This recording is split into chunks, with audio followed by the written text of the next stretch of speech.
श्री महागणाधिपतये नमः। ओं श्री सरस्वत्यै नमः। श्रीराम राम रामेति रमे रामे मनोरमे सहस्रनाम तत्तुल्यं रामनाम वरानने। बुद्धिर्बलं यशोधैर्यं निर्भयत्वं मरोगतां अजाड्यं वाक्पटुत्वं च हनुमत्स्मरणात् भवेत्। విశేషంగా 22/5/2021 హనుమాన్ జయంతి ఈ సందర్భంగా వైశాఖ మాస కృష్ణపక్ష దశమి పూర్వాభాద్ర నక్షత్రంలో హనుమంతుడు జన్మించినాడని చెప్పనేసేసి శాస్త్ర ప్రమాణం.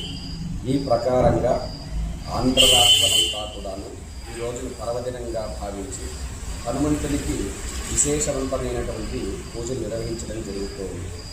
ఈ సందర్భంగా మదనపల్లె పట్టణంలో టీఎన్టీ కాలనీలో వెలిసిన అభయాంజనేయస్వామి దేవాలయం నందు ఉదయం 7:30 గంటలకు అభిషేకము, అలాగే ఆకుపూజ కార్యక్రమాలు నిర్వహిస్తూ, అలాగే భక్తులందరికీ కూడా అన్నదాన కార్యక్రమం 11:30కు చేపట్టడం జరిగింది.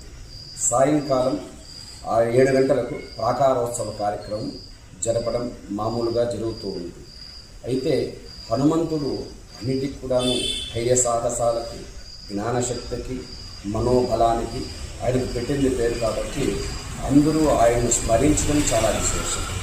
ఈ సందర్భంగా బుద్ధిర్బలం యశోధైర్యం, బుద్ధి బలాన్ని, యశస్సును, ధైర్యాన్ని, నిర్భయత్వం మరోగతాం, భయమనేటువంటి లేకుండా, అనారోగ్యము లేకుండా కాపాడేటువంటి వాడు హనుమంతుడు. కాబట్టి ప్రతి ఒక్కరూ కూడాను హనుమంతుడిని స్మరించి ఇవన్నీ కూడాను పొందాలని చెప్పి కోరుకుంటూ హనుమత్ జయంతి సందర్భంగా స్వామివారిని ప్రత్యేకించి అనేకమైనటువంటి కార్యక్రమాలతోటి, భజనలు, అలాగే గానామృతంతో స్వామివారికి పూజలు నిర్వహించారు.